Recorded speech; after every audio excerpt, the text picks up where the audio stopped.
উনি পরিষ্কার ভাষায় বলে দিয়েছেন, কোনো অন্যায় অপরাধ হাজিদের উপরে কোনো অবিচার সহ্য করা হবে না। হাজি ক্যাম্পের অবস্থা দেখার জন্য উনি নিজেই যাবেন, নিজেই উনি বলেছেন, এটা আমরা বলি নাই, উনি নিজের থেকে বলেছেন আমি হাজি ক্যাম্প পরিদর্শন করব।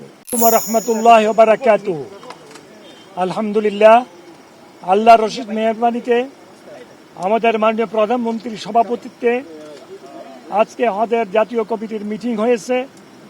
মিটিংয়ে মাননীয় প্রধানমন্ত্রী নির্দেশ প্রদান করেছেন কিভাবে হাজিদের খেদমত করতে হবে, কিভাবে আল্লাহর মেহমানদের খেদমত করতে হবে। উনি পরিষ্কার ভাষায় বলে দিয়েছেন, কোনো অন্যায় অপরাধ হাজিদের উপরে কোনো অবিচার সহ্য করা হবে না। হাজিদের খেদমত করার জন্য উনি নির্দেশ প্রদান করেছেন। হাজিদের যেভাবে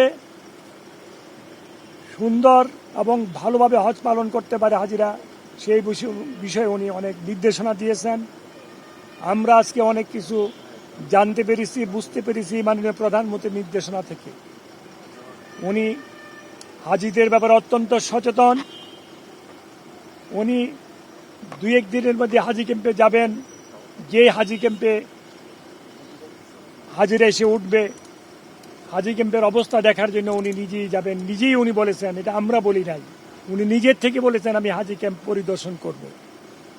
আপনারা ওনার জন্য দোয়া করবেন, আল্লাহ পাক যেন ওনার প্রতি রহম করে, ওনাকে হেফাজত করে, এই সরকারকে হেফাজত করে।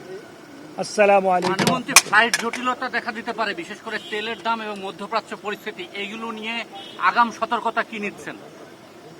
হাজিরা আল্লাহর মেহমান, ইনশাআল্লাহ আল্লাহ সব ব্যবস্থা করবে, কোনো জটিলতা হবে না ইনশাআল্লাহ। আজিজ, ফ্লাইটের কোনো জটিলতা হবে না।